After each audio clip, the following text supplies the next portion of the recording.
The morning sun cast long shadows across the flight deck of the carrier Akagi, as Admiral Chuichi Nagumo stood rigidly at the ship's bridge, his weathered hands gripping the rail. It was June 4th, 1942, and the fate of the Pacific War hung in the balance like a sword suspended by the thinnest of threads.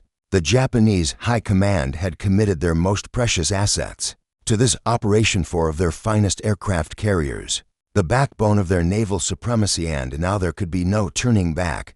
Vice Admiral Nagumo's eyes swept across the horizon where the tiny atoll of Midway lay hidden beyond the curve of the earth.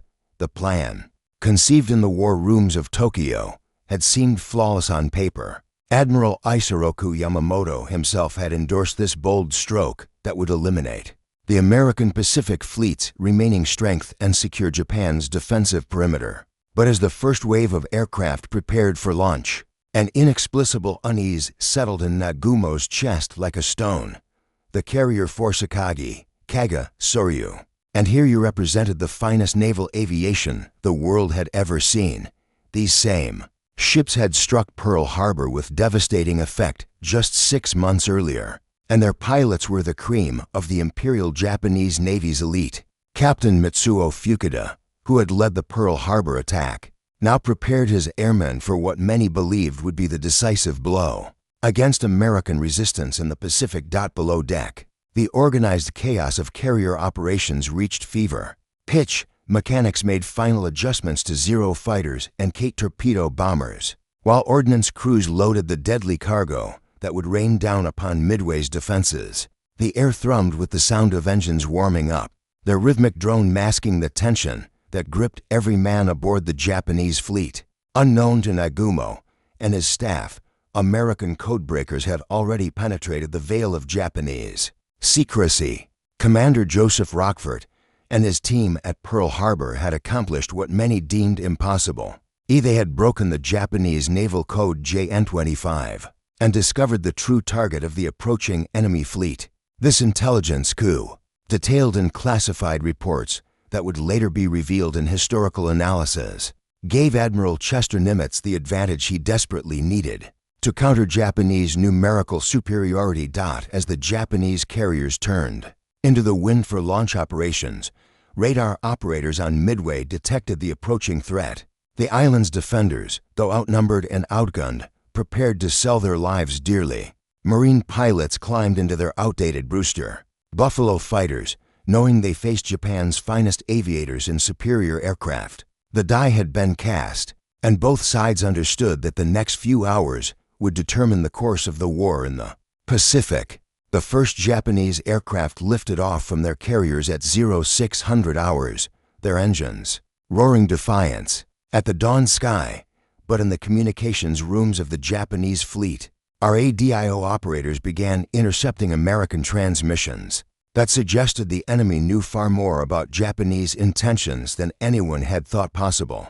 The element of surprise, so crucial to Admiral Yamamoto's plan, was already beginning to slip away like water through desperate fingers. Admiral Nagumo could not have known that his decision to launch the Midway assault would prove to be the moment from which the Japanese High Command would never recover. The intricate machinery of Japanese naval strategy, so carefully constructed over decades of planning and preparation, was about to collide with American determination and superior intelligence in a battle that would reshape the Pacific forever.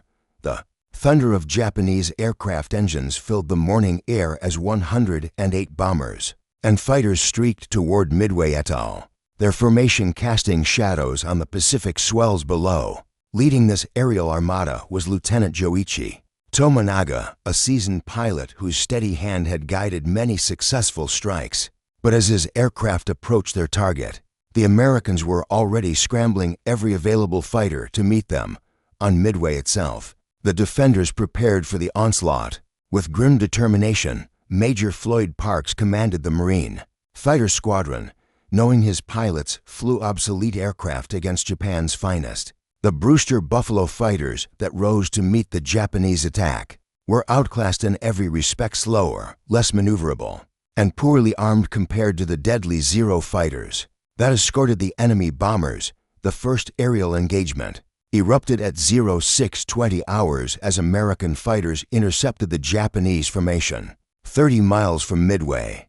The sky exploded into a deadly ballet of metal and fire as pilots fought desperately for altitude and position. Captain Marion Carl, flying one of the few modern Grumman Wildcat fighters available to the defenders, managed to down Japanese aircraft before his own plane was riddled with bullets and forced to crash land on the island. Lieutenant Tomonaga's bombers pressed their attack with typical Japanese precision, their bombs cratering runways and setting fuel dumps ablaze. But the damage, while significant, was not decisive. The American defenders had dispersed their aircraft and equipment, and many installations survived the assault. More importantly, Midway's airfields remained operational, a fact that would prove crucial in the hours to come. As the Japanese strike force completed its attack and turned for home, Lieutenant Tomonaga made a fateful radio transmission to Admiral Nagumo aboard the Akagi. "There is need for a second attack," he reported, observing that many American installations remained intact. This seemingly routine tactical assessment would trigger a cascade of decisions that would doom the Japanese fleet. Meanwhile, unbeknownst to the Japanese commanders, American torpedo bombers from the carriers Enterprise, Hornet, and Yorktown were already winging their way toward Nagumo's task force.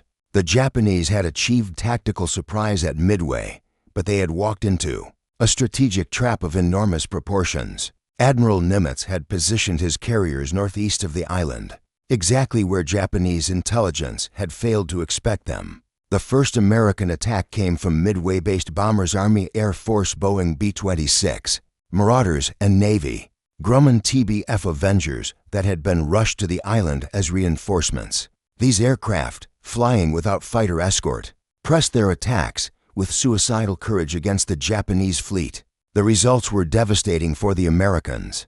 Japanese Zero fighters and anti-aircraft fire decimated the attacking formations. With only a handful of aircraft surviving to limp back to Midway, Captain Richard Fleming, piloting a Marine scout bomber, managed to score a direct hit on the heavy cruiser Mikuma during one of these desperate attacks. His aircraft, already damaged by enemy fire, continued its dive even as flames consumed the cockpit. Fleming's sacrifice, documented in post-war analysis of the battle, exemplified the courage of Midway's defenders who bought precious time with their lives. But the most significant development was occurring aboard the Japanese carriers themselves. Admiral Nagumo faced a terrible dilemma as reports of the American attacks reached his flagship. His aircraft were being rearmed for a second strike on Midway, when reconnaissance reports suggested the presence of American surface ships to the northeast. The Admiral's staff debated frantically whether to continue the planned assault on Midway or switch to an anti-ship configuration to deal with this new threat. The decision to rearm his aircraft would prove to be the fatal mistake from which the Japanese High Command would never recover. Below decks on all four carriers, ordnance crews began the laborious process of switching from land attack bombs to armor-piercing weapons designed to sink ships. Torpedoes and bombs lay scattered across hangar decks as mechanics worked frantically to prepare for what they sensed would be the decisive engagement of the Pacific War. The hands of fate turned inexorably as Admiral Nagumo's carriers wallowed in the Pacific swells, their flight decks cluttered with aircraft in various stages of rearming. It was 0900 hours on June 4, 1942, and the Japanese fleet had never been more vulnerable. Below decks, ordnance crews struggled to switch bomb loads from land attack to armor-piercing weapons while fuel lines snaked across hangar floors in dangerous proximity to high explosives. Commander Mitsuo Fukuda, the hero of Pearl Harbor, lay in the Akagi's sick bay, struck down by appendicitis at the worst possible moment. His absence deprived the Japanese of their most experienced strike leader. Just when they needed him most, the irony was not lost. On the Japanese command, the man who had led their greatest victory was sidelined during what would become their greatest defeat.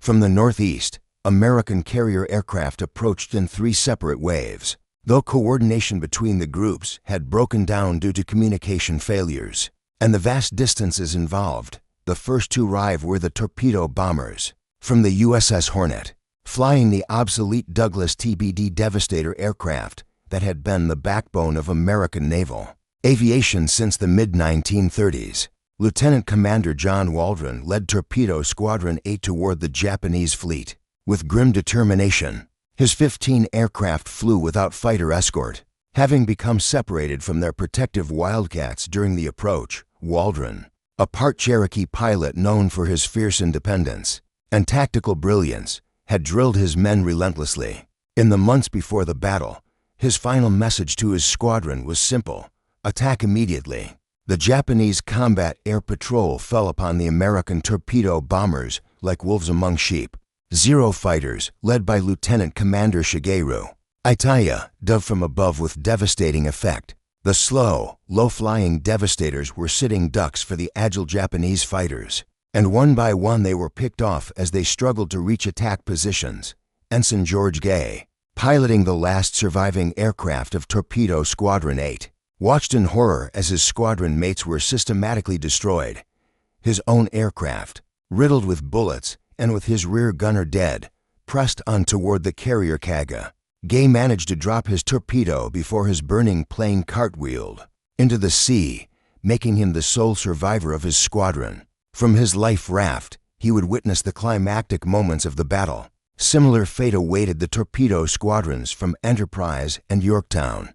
These brave airmen, flying in aircraft that were obsolete even by 1942 standards, sacrificed themselves in attacks that achieved virtually nothing in tactical terms. But their sacrifice was not in vain. They drew the Japanese combat air patrol down to sea level, leaving the enemy fleet defensively naked for the first time since the battle began. This intelligence regarding the coordination of American attacks, later documented in official Navy reports, revealed how the failure of the torpedo squadrons actually contributed to the success of the dive bombers who followed. The Japanese Zeros, having expended much of their ammunition and fuel in destroying the torpedo bombers, were poorly positioned to defend against the high-altitude threat that was approaching from the south. At 0950 hours, Lieutenant Commander Wade McCluskey led 37 SBD Dauntless dive bombers from the USS Enterprise as they reached the Japanese fleet. McCluskey, flying on fumes after an extended search, spotted the wake of the destroyer Arashi as it raced to rejoin the main force. Following this telltale sign, he discovered the most tempting target any naval aviator could imagine for enemy aircraft. Carriers steaming information, their decks crowded with aircraft. The moment of truth had arrived. Japanese lookouts aboard the Akagi spotted the American dive bombers. Just as they began their attack runs, their warning cries echoing across the flight deck. Admiral Nagumo's staff watched in frozen horror as the SBD Dauntless aircraft rolled into their dives, their wings glinting in the morning sun like the blades of descending swords. The Japanese fleet, caught with their aircraft rearming and their combat air patrol out of position, could only watch as American dive bombers screamed down from the sky. The vulnerability that had been building since the first American attacks was about to be exploited with devastating precision. The moment from which the Japanese high command would never recover was measured not in hours or minutes, but in the few deadly seconds it took for American bombs to fall. Lieutenant Commander Wade McCluskey's dive bombers plunged earthward at 0955 hours, their engines screaming as they reached terminal velocity. The sight that greeted them was beyond their wildest dreams for Japanese aircraft carriers. Steaming in perfect formation, their flight decks packed with aircraft, fuel lines, and ordnance, the Akagi, Kaga, and Soryu lay spread before them like a tactical manual illustration of how not to position a carrier force on the Akagi's bridge. Admiral Nagumo stood transfixed as the American bombers rolled into their attack dives. The carriers' crew scrambled desperately to clear the cluttered flight deck, but there was no time. 19 months of careful planning, the finest naval aviation force ever assembled, and Japan's hopes for victory in the Pacific were about to be shattered in a matter of minutes. Lieutenant Richard Best, leading the Enterprise's bombing squadron, selected the Akagi as his target. His 1,000-pound bomb, released at 1,500 feet, struck the carrier just behind the midships elevator. The explosion detonated aviation fuel and armed aircraft turning the proud flagship into a blazing inferno. Admiral Nagumo, his uniform singed and his face blackened by smoke, was forced to abandon his flagship as fires raged out of control below. Simultaneously, Lieutenant Commander Maxwell Leslie led the Yorktown's dive bombers against the Soryu, the Japanese carrier, caught with her aircraft being rearmed. SUFFERED catastrophic damage when American bombs ignited fuel and ammunition stores. Within minutes, the ship was transformed from a powerful warship into a floating funeral pyre. Captain Ryusaku Yanagimoto, refusing to abandon his ship, went down with the Soryu in the finest tradition of the Imperial Japanese Navy, the carrier Kaga, attacked by bombers from both Enterprise and Yorktown, suffered perhaps the most devastating damage of all. Multiple bomb hits turned her hangar deck into a holocaust as aviation fuel fed fires that reached temperatures hot enough to melt steel. The ship's damage control efforts proved futile as secondary explosions rocked the vessel from stem to stern. Captain Jisaku Okada, like his fellow carrier commanders, found himself commanding a dying ship with no hope of salvation. In the space of 5 minutes, the Japanese had lost 3 of their 4 fleet carriers. The mathematical precision of the American attack, later analyzed in detailed military studies, demonstrated how tactical coordination could achieve strategic victory. The dive bombers had struck with the timing and accuracy of a well-rehearsed symphony, each squadron arriving at precisely the moment when Japanese defenses were most vulnerable. The 4th carrier, Hiryu, had been steaming separately from the main formation and initially escaped the devastating attack. Rear Admiral Tamon Yamaguchi, commanding from the Hiryu's bridge, quickly organized a counterattack with the aircraft remaining to him. His strike force, though smaller than those that had dominated the Pacific for 6 months, represented the last hope for Japanese victory at Midway. At 1 o'clock that afternoon, 18 dive bombers and 6 Zero fighters from the Hiryu found the USS Yorktown and pressed home their attack with characteristic Japanese determination.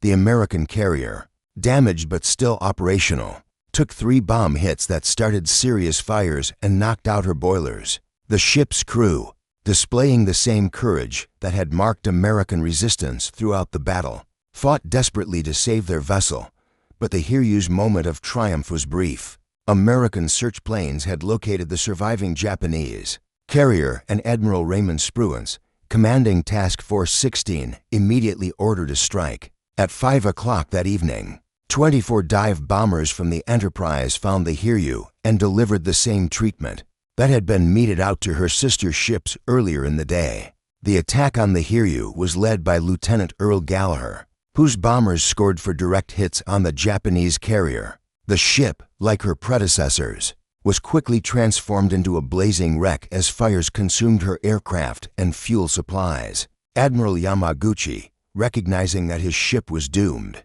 chose to go down with his vessel rather than face the shame of defeat. As darkness fell over the Pacific on June 4, 1942, the Japanese mobile force lay in ruins. For fleet carriers, the backbone of Japanese naval aviation, had been reduced to burning hulks in a single day. The cream of Japanese naval aviation, pilots who had trained for years and had achieved victory from Pearl Harbor to the Indian Ocean, lay dead in the Pacific depths along with their aircraft.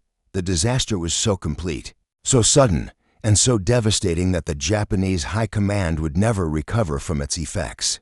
The ships could theoretically be replaced, though it would take years. The trained pilots and aircrew, however, were irreplaceable. Japan's carefully husbanded naval aviation strength had been squandered in a single day, and the Empire's ability to conduct offensive operations in the Pacific had been broken forever. As the sun set on June 4, 1942, the once mighty Japanese mobile force lay scattered across the Pacific in various stages of destruction. The Akagi, Kaga, and Soryu burned fiercely, their steel hulls glowing red-hot in the gathering darkness. The Hiryu, the last of the 4 carriers, had been mortally wounded by American dive bombers and would join her sisters in the depths before dawn. Admiral Isoroku Yamamoto, commanding the operation from his flagship Yamato 300 miles to the west, received the catastrophic news with stoic composure that masked his inner turmoil. The architect of Pearl Harbor realized that his grand strategy had collapsed in a single day. The combined fleet, which had swept all before it since December 7, 1941, had suffered a defeat from which it would never recover. Captain Amechi Takahashi, senior staff officer aboard the Yamato, watched his commander's face as the reports continued to arrive. The destruction was so complete that many junior officers refused to believe the initial messages. How could four fleet carriers, protected by the finest fighter pilots in the world, have been eliminated in a matter of hours? The answer lay in the fundamental miscalculation that had doomed the operation from its inception. The Japanese had committed their most valuable assets to an operation based on faulty intelligence and wishful thinking. They had assumed that the American Pacific Fleet's remaining carriers would be drawn into a decisive engagement on Japanese terms. Instead, Admiral Nimitz had used superior intelligence to position his forces perfectly, turning the tables on an enemy who had grown overconfident. From 6 months of uninterrupted victory aboard the burning Akagi, damage control parties fought desperately to save their ship. The carrier's captain, Kiichi Hasegawa, refused to abandon the vessel even as fires raged out of control below decks. The heat had become so intense that the ship's steel plates glowed white-hot, and ammunition stores exploded with regularity. At 7:25 that evening, Admiral Nagumo finally gave the order to abandon ship. The transfer of the admiral and his staff to the light cruiser Nagara was conducted under American air attack, adding to the confusion and desperation of the moment. Nagumo, his face streaked with smoke and his uniform torn, climbed aboard the cruiser with the weight of Japan's greatest naval defeat on his shoulders. The man who had led the attack on Pearl Harbor was now presiding over the destruction of his own fleet. Similar scenes played out aboard the other doomed carriers. The Kaga's crew fought fires that had reached such intensity that the ship's island structure began to buckle and collapse. Captain Jisaku Okada, standing on his bridge as flames consumed the ship below, maintained his post until the vessel could no longer support human life. The carrier's magazines exploded at 7:45, breaking the ship's back and sending her to the bottom within minutes. The Soryu, smallest of the four carriers, had been the first to succumb to her wounds. Her crew, many of them veterans of the Pearl Harbor attack, displayed the same courage in defeat that had marked their earlier victories. Captain Ryusaku Yanagimoto offered a final chance to abandon his ship, chose instead to remain on the bridge and sing the national anthem. As his vessel slipped beneath the waves, the final act of the tragedy was played out aboard the Hiryu, where Rear Admiral Tamon Yamaguchi had decided to go down with his ship rather than face the humiliation of defeat. This intelligence, later revealed in post-war interviews with Japanese survivors, showed how the disaster at Midway had broken the spirit of Japan's finest naval commanders. Yamaguchi, considered one of the brightest tacticians in the Imperial Navy, chose death over the shame of explaining his failure to the Emperor. At 10 in the morning of June 5th, the destroyer Makigumo fired torpedoes into the Hiryu's hull, ending the carrier's agony. The ship rolled over and sank, taking with her the last hopes of Japanese victory at Midway. The four fleet carriers that had been the backbone of Japanese naval power now lay on the bottom of the Pacific, along with most of their aircraft and many of their irreplaceable aircrews. The human cost of the defeat was staggering. Japan had lost over 3,000 men, including some of their most experienced pilots and naval aviators. The material losses were equally devastating for fleet carriers. One heavy cruiser and over 100 aircraft had been destroyed.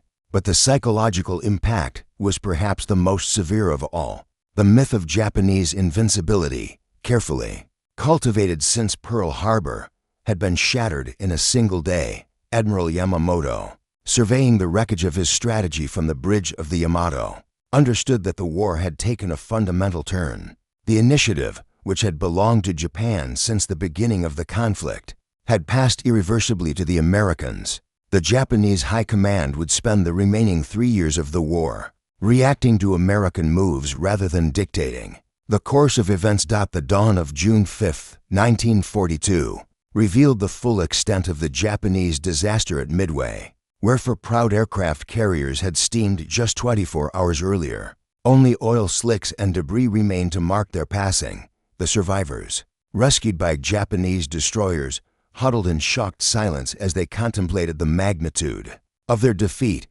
The invincible mobile force, which had terrorized the Pacific for 6 months, had been reduced to a handful of escort vessels and support ships. Admiral Yamamoto, aboard his flagship Yamato, faced the most difficult decision of his naval career. The original plan had called for the occupation of Midway, following the destruction of the American fleet. Now, with his carrier force annihilated and the enemy still possessing 3 operational flat-tops, the Japanese found themselves in an impossible position. The admiral's staff urged him to continue the operation using battleships and cruisers, but Yamamoto understood that the moment for decisive action had passed. The decision to withdraw was made at 2:55 in the morning, transmitted in a coded message that would later be intercepted by American intelligence. The Midway operation is cancelled, the signal read. Though the full implications of this terse announcement would not be understood for months, Japan's last best chance to secure victory in the Pacific had been squandered in a single day of catastrophic decision-making. Captain Watanabe Yasuji, serving as operations officer for the combined fleet, later described the mood aboard the Yamato in his personal diary, recovered by American forces after the war. "The silence on the bridge was deafening," he wrote. "We had witnessed the destruction of everything we had worked to build since 1937. The Emperor's navy had been broken, and we all knew it. The withdrawal of the Japanese fleet began under cover of darkness, with destroyers and cruisers forming a protective screen around the surviving capital ships. The heavy cruiser Mikuma, damaged in earlier attacks, fell behind the formation and was subsequently sunk by American bombers from Midway. The ship's destruction, documented in reconnaissance photographs that would later appear in American newspapers, provided visual evidence of the Japanese defeat. But the true cost of the Midway disaster would only become apparent in the months and years that followed. Japan had lost not just for aircraft carriers, but the trained aircrew that had made those ships effective weapons of war. The pilots who had struck Pearl Harbor, conquered the Dutch East Indies, and dominated the Indian Ocean were now dead or scattered. Their replacements, hastily trained and inexperienced, would never achieve the same level of tactical proficiency. The industrial implications were equally severe. Japan's shipbuilding capacity, already strained by the demands of global warfare, could not quickly replace the lost carriers. The Shinano, Taiho, and other vessels under construction would not be ready for service for years. Meanwhile, American shipyards were beginning to produce aircraft carriers at a rate that would soon overwhelm Japanese defensive capabilities. Intelligence reports reaching Tokyo painted an even grimmer picture. American codebreakers had, apparently, penetrated Japanese naval communications, explaining how Admiral Nimitz had been able to position his forces so perfectly. The advantage of surprise, which had been Japan's greatest tactical weapon since Pearl Harbor, had been permanently lost. Future operations would have to be conducted with the assumption that the enemy knew Japanese intentions in advance.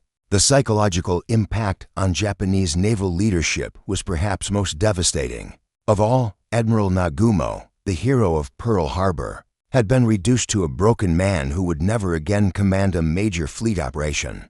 The confidence that had marked Japanese naval operations since the beginning of the war had been shattered, replaced by a defensive mindset that would characterize the remainder of the conflict. Emperor Hirohito, briefed on the disaster by his naval staff, reportedly received the news in stony silence. The emperor, who had been assured of victory at Midway, now faced the prospect of a prolonged war against an enemy whose industrial capacity far exceeded Japan's own. The quick victory that had been promised was now impossible, and the empire faced the grim reality of a war of attrition it could not win. The Japanese High Command's attempts to conceal the magnitude of the defeat from the Japanese people would prove only temporarily successful. Families of the dead airmen were told their sons had died heroically in battle, but the truth about the carrier's destruction was kept classified for months. When the facts finally emerged, They would contribute to the growing war weariness that would eventually force Japan to surrender.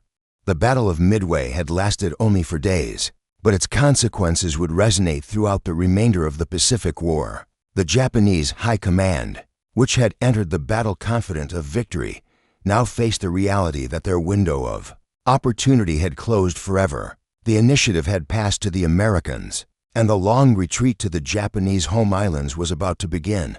The aftermath of Midway reverberated through the halls of the Imperial Japanese Navy headquarters in Tokyo like the aftershocks of an earthquake, as casualty reports continued to arrive throughout June 5th and 6th, 1942. The full magnitude of the disaster became impossible to ignore. The Navy Ministry, which had confidently predicted victory just days earlier, now faced the task of explaining to Emperor Hirohito how Japan's most powerful fleet had been destroyed in a single day. Admiral Osamu Nagano, chief of the Naval General Staff, bore the unenviable responsibility of briefing the emperor on the defeat. The meeting, held in the emperor's private study on June 8th, was conducted in the formal, ritualistic manner that characterized all imperial audiences.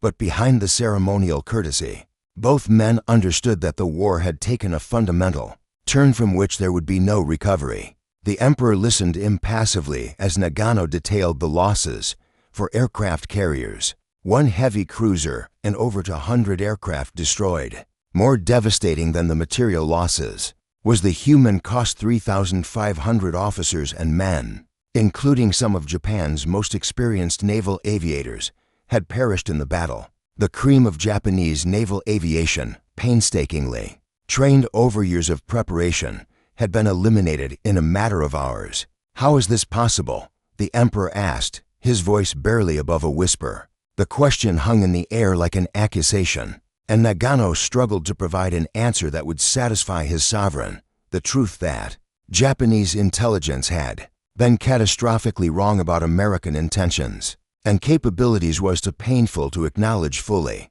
The strategic implications of the defeat were becoming clearer with each passing day. Intelligence reports from the Pacific revealed that American industrial production was accelerating beyond Japanese estimates. The Essex-class carriers already under construction would give the Americans overwhelming naval superiority within 2 years. Japan's window of opportunity to secure a negotiated peace had slammed shut at Midway, and the empire now faced the prospect of a prolonged war against an enemy with vastly superior resources. Captain Kameto Kuroshima, Admiral Yamamoto's chief of staff, later wrote in his private memoirs about the mood aboard the combined fleet flagship.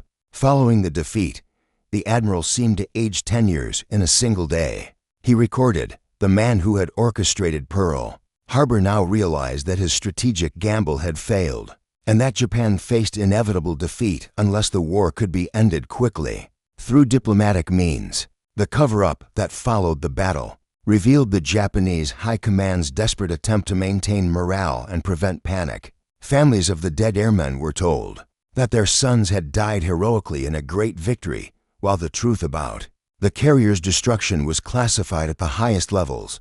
The Japanese press, tightly controlled by military censors, reported only that fierce fighting had occurred in the Central Pacific, with no mention of the devastating losses. But the deception could not alter the fundamental reality that Japan's naval aviation had been broken at Midway. The surviving pilots, many of them wounded and traumatized by their experience, would never again display the aggressive confidence that had characterized Japanese operations. Since Pearl Harbor, the psychological advantage that had been so crucial to Japanese success was now permanently lost. The industrial response to the defeat revealed the empire's fundamental weakness. Japanese shipyards, already operating at maximum capacity, could not quickly replace the lost carriers. The Shinano, converted from a battleship hull, would not be ready for service until 1944. Meanwhile, American shipyards were beginning to produce aircraft carriers at a rate that Japanese planners found almost incomprehensible. The training of replacement aircrews presented an even greater challenge. The Japanese naval aviation training system, designed for quality rather than quantity, could not quickly produce pilots capable of replacing those lost at Midway. The new aviators, rushed through abbreviated training programs, would never achieve the skill level of their predecessors. This decline in pilot quality would become increasingly apparent as the war progressed. Admiral Yamamoto, the architect of Japan's naval strategy, privately acknowledged that the war was now unwinnable. In a letter to his friend Admiral Zengo Yoshida, written 2 weeks after Midway, he confessed, "The defeat at Midway has cost us the war. We may continue to fight for years, but we cannot win. The Americans have gained the initiative, and their industrial capacity will overwhelm us in the end." The Battle of Midway had lasted only for days, but its consequences would determine the outcome of the Pacific War. The Japanese High Command, which had entered the battle confident of victory, now faced 3.5 years of increasingly desperate defensive warfare. The point of no return had been reached on June 4, 1942, when American dive bombers had destroyed 4 Japanese aircraft carriers. In the space of 5 minutes, the empire that had dominated the Pacific for 6 months would spend the remainder of the war in steady retreat, island by island, toward the home islands. The initiative had passed irreversibly to the Americans, and the Japanese High Command would never again possess the strength to launch a major offensive operation. The assault on Midway had indeed been the moment from which Japanese naval power would never recover, and the empire's dreams of Pacific dominance had died with the carriers beneath the waves.